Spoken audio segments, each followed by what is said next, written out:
오늘은 로마서 8장 28절로 30절 말씀을 가지고 우리가 가져야 할 마음가짐이라는 제목으로 말씀의 은혜를 함께 나누겠습니다. 우리가 이 세상에 살아가면서 마음가짐은 비유하여 말씀드리면 바다를 항해하는 배의 돛과 같다고 말씀드릴 수가 있겠습니다. 불어오는 바람은 또 흘러가는 물의 힘은 사람의 힘으로 막을 수가 없습니다. 그러나 배의 돛을 조절함으로 말미암아 배가 나갈 방향을 잡을 수는 있습니다. 우리가 여러 가지 개인적, 사회적, 또 국가적으로, 또 세계적인 변화와 변혁을 우리 작은 인간의 힘으로 우리가 조절할 수는 없습니다. 그러나 우리 마음가짐을 통해서 이 다가오는 바람과 물결, 우리의 환경, 이런 것을 우리가 방향을 잘 설정할 수 있는 것입니다. 그러므로 인생 바다를 성공적으로 헤쳐나가기 위해서는 마음의 돛을 우리가 잘 올려야 할 것입니다. 그 마음의 돛을 올리는 것에 대해서 오늘 세 가지로 말씀을 드리겠습니다. 첫 번째로 우리는 꿈과 기대를 저버리지 말아야 합니다. 아무리 환경이 힘들고 어려워도 꿈과 기대는 우리 인간이 이 세상을 살아가는 데 있어서 가장 근원적인 힘이 되는 것입니다. 꿈은 내일을 가꾸는 밭이요, 꿈은 내일을 잉태하는 어머니와 같다고 말씀합니다. 우리들이 만약 꿈과 기대가 없다면 내일이 있을 수가 없습니다. 그저 바람 부는 대로, 물결 치는 대로, 그저 내동댕이 친 그런 인생의 일은 내일이 있을 수가 없습니다. 또 새로운 생명을 창조할 수도 없습니다. 우리는 어둡고 캄캄한 현실을 바라보기만 하면 마음속에 낙심할 때가 많고 좌절할 때가 많고 꿈을 상실하게 되는 경우를 우리는 많이 경험하게 됩니다.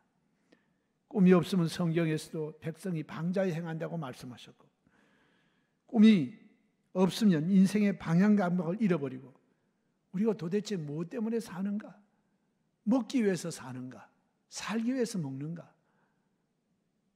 그리고 우리가 무엇을 위해서 이 땅에 존재하는가? 이것에 대하여 그저 우리가 무엇인지 모르고 시간을 낭비하게 되는 것입니다.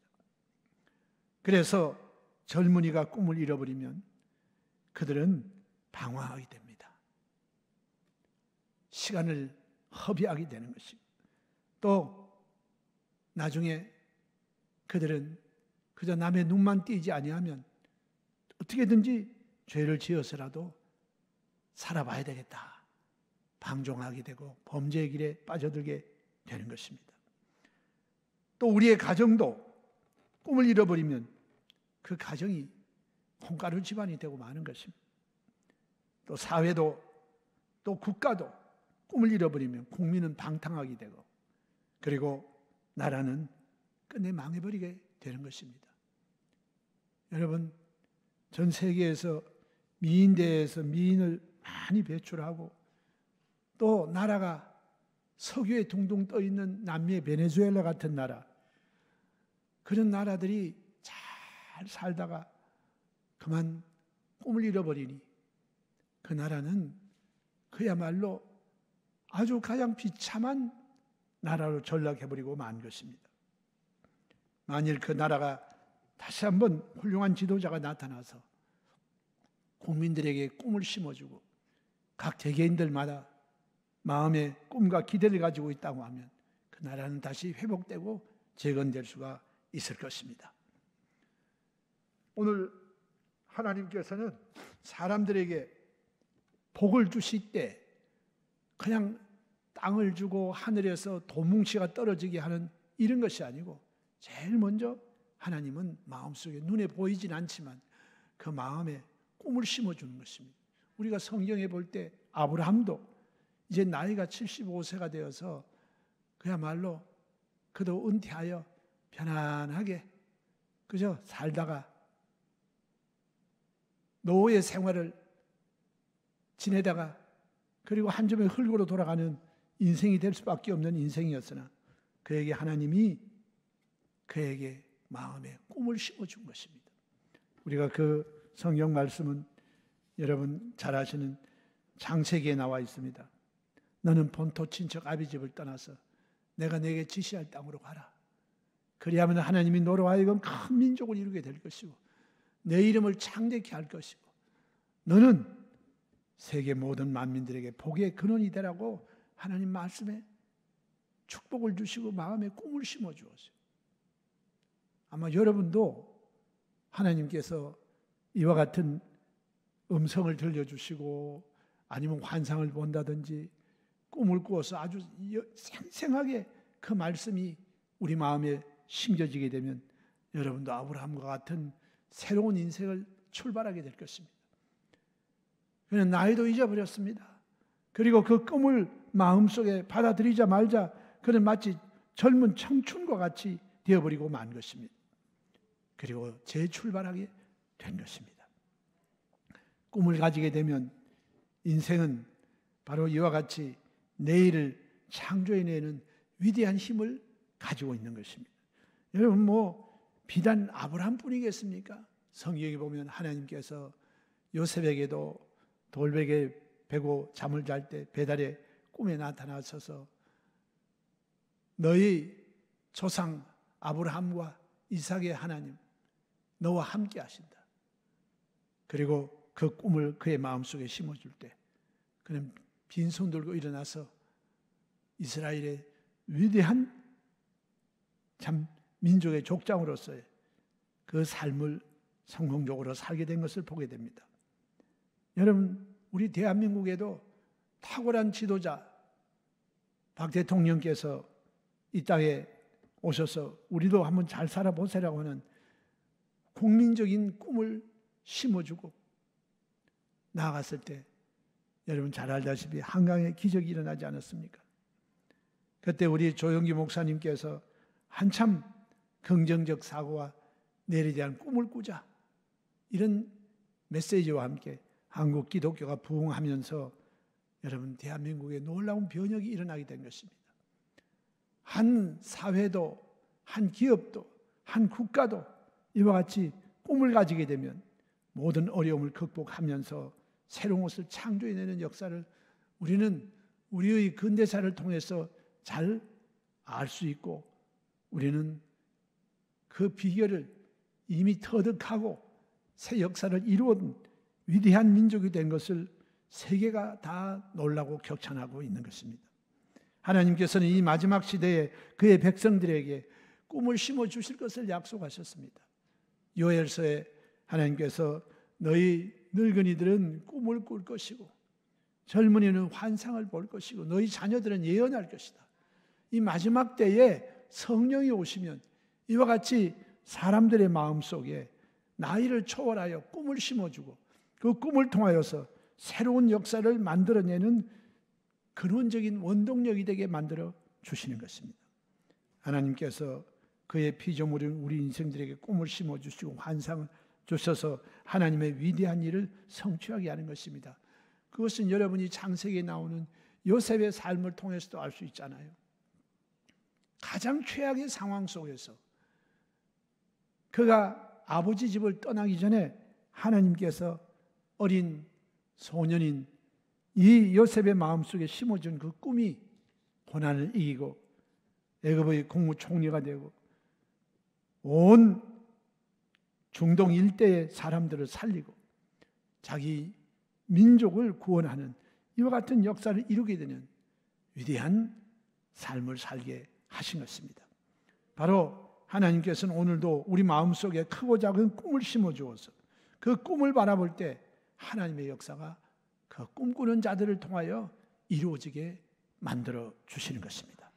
그러므로 인생의 바다를 항해할 때 여러분 우리 원로 목사님께서 늘 우리에게 말씀해 주셨듯이 십자가 밑에 나아가서 하나님 앞에 꿈을 구하고 성령의 충만함을 받을 때 우리는 주님이 주시는 그 꿈을 마음속에 꾸게 될 것입니다.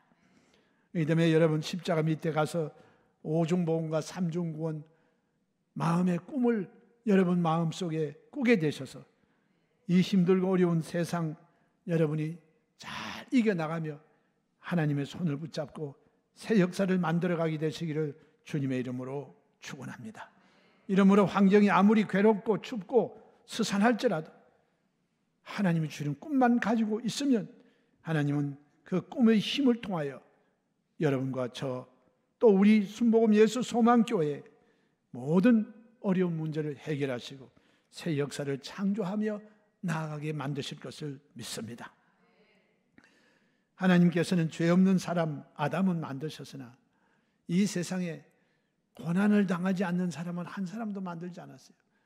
여러분, 우리가 힘들고 어려울 때 이 고통은 나 혼자만 당한다고 생각을 하고 다른 사람들은 다 멀쩡한데 나 혼자만 이런 고난을 당하고 나는 저주받은 인생이다, 나는 참 복이 없다, 사람들은 그렇게 생각합니다. 그러나 여러분, 한 가지 분명히 기억하십시오. 이 세상에 고난이 없는 사람은 한 사람도 없어요.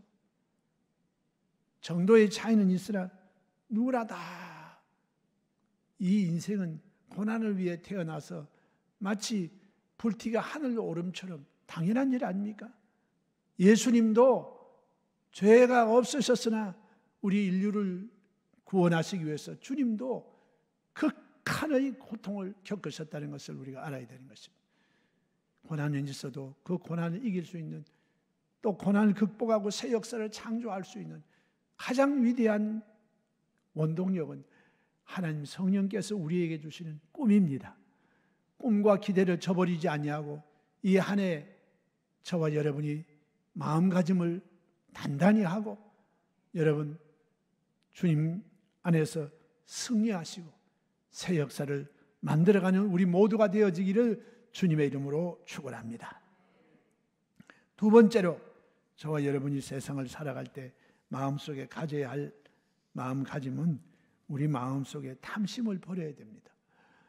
정말 오늘 이 자리에 오신 분들 마음속에 그렇게 막 욕심스럽고 탐욕을 가지고 할 사람은 나는 없다고 봅니다. 그러나 우리 마음속에 때로는 이와 같은 탐욕이 마음속에 일어나가지고 우리로 하여금 하나님께 범죄하게 만들 때가 있습니다. 그런데 성경은 말씀하시기를 탐심은 우상숭배라고 그랬어요. 여러분, 하나님이 가장 싫어하는 죄악이 뭐냐면 이 우상숭배입니다. 우상숭배. 그런데 그 우상숭배가 다른 것이 아니라 하나님 이외에 다른 신을 두는 그 자체가 바로 뭐냐면 자기의 마음속에 탐욕을 이루기 위해서 하나님 외에 다른 신을 섬기는, 우리 마음속에 하나님이 주신 믿음의 분량이 있어요. 각자가 가지고 있는 믿음의 분량이 있습니다. 우리 사람 다 똑같지 않아요. 같이 공부를 해도 머리에 분량이 있고 사업을 해도 분량이 있고 어차피 이 세상은 모든 사람들이 공평하지가 않습니다. 어느 한 곳에 모든 사람들이 다 똑같지 않아요. 그럼에도 불구하고 모든 사람을 다 같이 만들려고 하는 그 사상이 바로 공산주의 아닙니까? 그러니 뭐 되는 게 뭐가 있어요? 안 되지 않습니까? 어차피 사람은 이 세상에 태어날 때 하나님 주신 자기의 믿음의 분량이 있고 자기 달란트가 있어요. 그래서 우리가 마음에 큰 꿈을 품고 나아가지만 현실의 삶 속에서는 우리가 자기의 믿음의 분량을 따라서 지혜롭게 생각하는 게 필요합니다. 여러분, 우리에게는 하나님이 각자에게 주신 믿음의 분량을 쫓아서 어떤 사람에게는 하나님은 5달란트, 어떤 사람은 2달란트, 어떤 사람에게는 1달란트를 하나님 맡겨주신 거예요. 그래서 우리가 내 달란트가 적다고 원망불평하고 남의 떡이 커 보인다고 그것만 쫓아서 나도 한번 해봐서 크게 한번 돼봐야 되겠다, 이렇게 마음속에 하나님 주신 믿음의 분량을 초과해서 자기 자신의 욕심을 채우려고 하면 이것은 끝내 마귀가 이용해서 하나님 보실 때 가장 싫어하는 우상 숭배의 죄를 짓게 된다고 성경은 우리에게 가르쳐주고 있는 것입니다.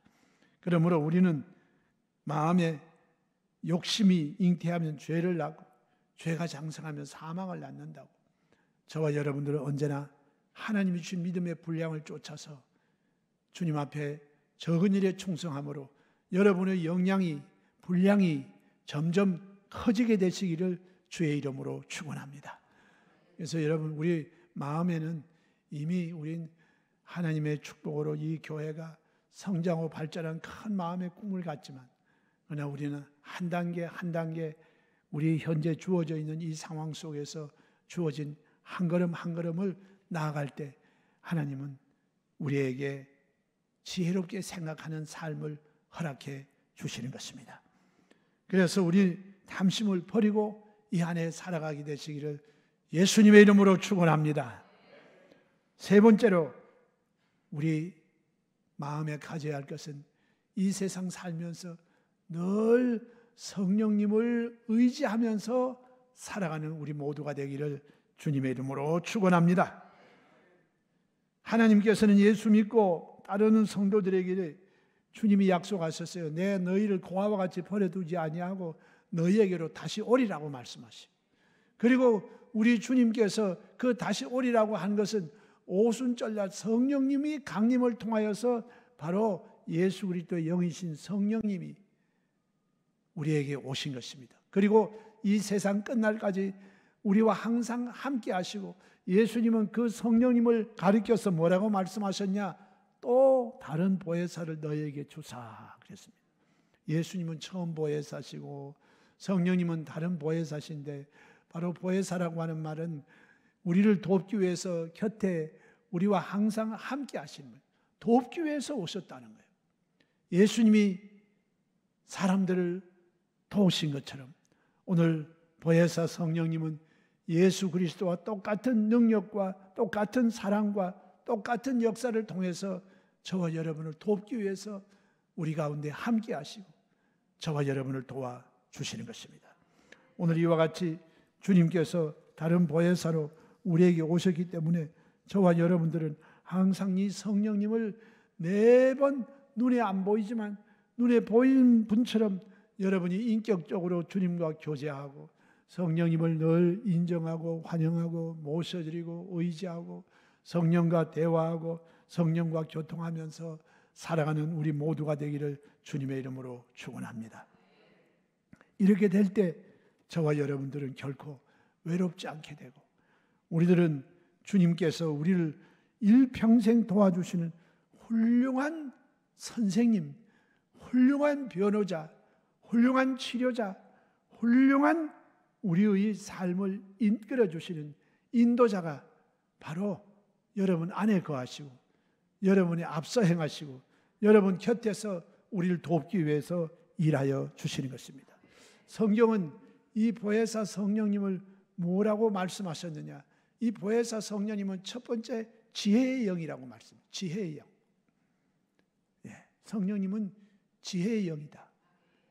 여러분이 잘 알다시피 이 지혜라고 하는 것은 여러분이 어떤 문제를 만날 때 그 문제를 잘 해결할 수 있는 키가 바로 지혜인데, 성령님은 바로 지혜의 영으로서 우리가 성령님께 도움을 구하면 하나님은 문제를 잘 헤쳐나갈 수 있는 지혜를 주시는 것입니다. 또한 성령은 바로 총명의 영이라고 말씀했어요. 여러분, 하나님께서 우리에게 사물의 이치를 깨닫게 하고 우리로 하여금 어떻게 일을 처리해야 될 것인가 하는 총명을 저와 여러분에게 주시는 것입니다. 그래서 여러분이 성령님의 인도함을 쫓아나가면 우리 사람들이 착각할 때가 있습니다. 이야, 나도 참 대단하다. 어떻게 내가 이런 생각을 다 하지? 참 희한하다. 이렇게 느낄 만큼 성령님은 마치 우리 생각이 그와 같은 것을 생각이 내듯이 성령님은 저와 여러분에게 총명을 주시는 것입니다. 할렐루야. 여러분, 우리 이 세상 살아가면서 이와 같은 성령님의 총명을 받아서 우리가 살아가시기를 주의 이름으로 축원합니다. 그 다음에 이 성경인 말하기를 모략의 영이라고 말씀합니다. 모략이라고 하는 것은 바로 여러분 우리 속에 카운셀링을 해주시는 거예요. 성령님 이거 어떻게 하면 좋겠습니까? 그런데 성령께서 우리에게 모략을 주어가지고 그 길을 잘 안내해 주십니다. 그렇기 때문에 여러분 어찌해야 좋을지 모를 때 성령님의 모략을 우리에게 주시면 좋겠습니다. 그런데 이 모략이라고 하는 말을 좀 부정적인 생각을 가지고 생각하는 사람도 있습니다. 그리고 이단이 요즘 이 모략이라는 단어를 써가지고 어떻게든지 사람들을 이단에 끌어들이고 그리고 교회를 접수하고 하는 이런 일에 모략이라는 단어를 쓰는데, 여러분 모략이라고 하는 것은 바로 하나님께서 우리의 안내자가 되시고 우리를 잘 상담해 주셔서 바른 길로 이끌어 주는 것이 바로 모략인 것입니다. 여러분 이와 같이 성령님은 저와 여러분들에게 이와 같이 우리의 상담자가 되어 도와주실 뿐만 아니라 성경 말씀은 또한 성령님은 지식의 영이요 또 야훼를 경외하는 영이 된다고 말씀했어요.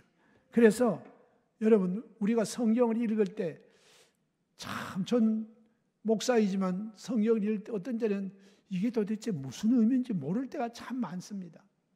그런데 이 모략의 영이시고 또 지식의 영이신 이 성령님께 도움을 구하면 하나님 말씀을 내 마음속에 깨달음을 하나님이 허락하여 주시는 것입니다.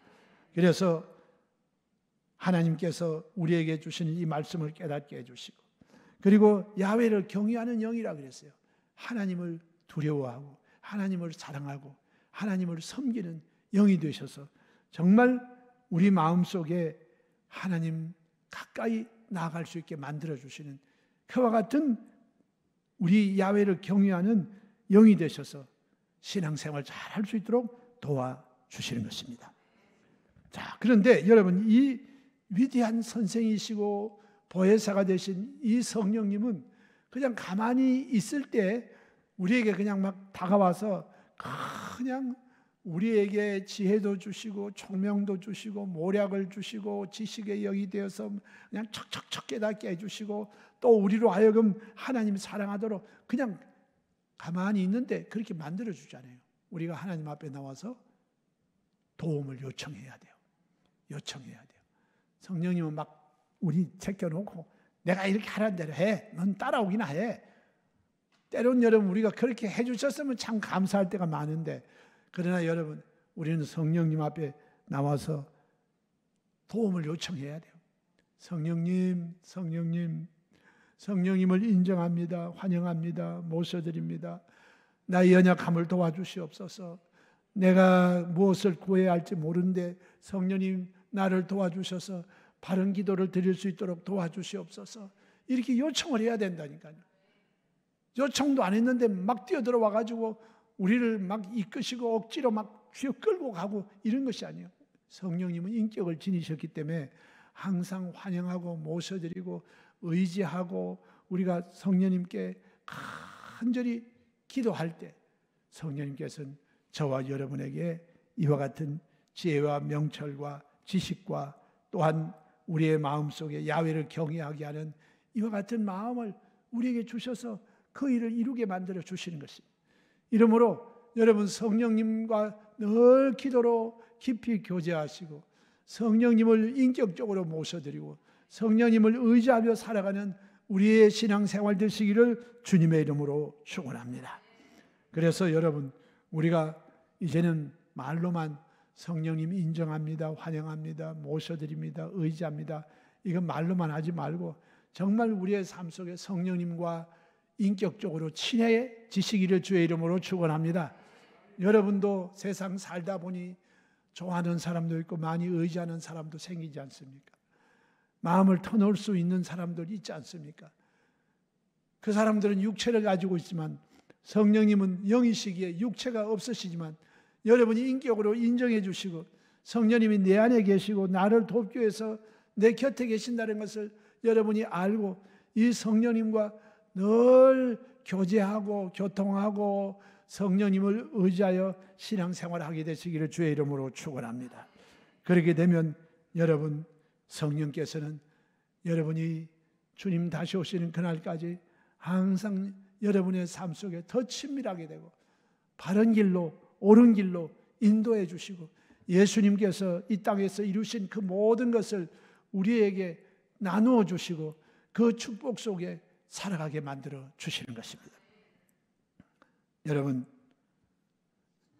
사랑하는 예수님께서는 우리 인생이 정말 이 세상에서 복되고 아름답게 살기를 원하시는 것입니다. 그래서 여러분, 우리 예수님, 우리 아버지 하나님 그 마음에 우리를 향하신 그 뜻은 사랑하는 자여 내 영혼이 잘됨 같이 내가 범사가 잘되고 강건하기를 내가 간구한다. 이게 바로 아버지의 뜻이에요. 아버지의 심정이에요.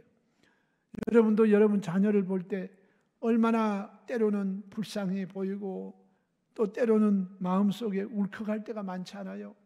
아이고, 저거 이 세상 어떻게 살아갈고, 이런 마음에 참 애통한 마음이 생길 때가 있습니다.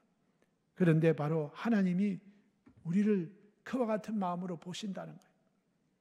뭐 그와 같은 마음뿐이겠어요.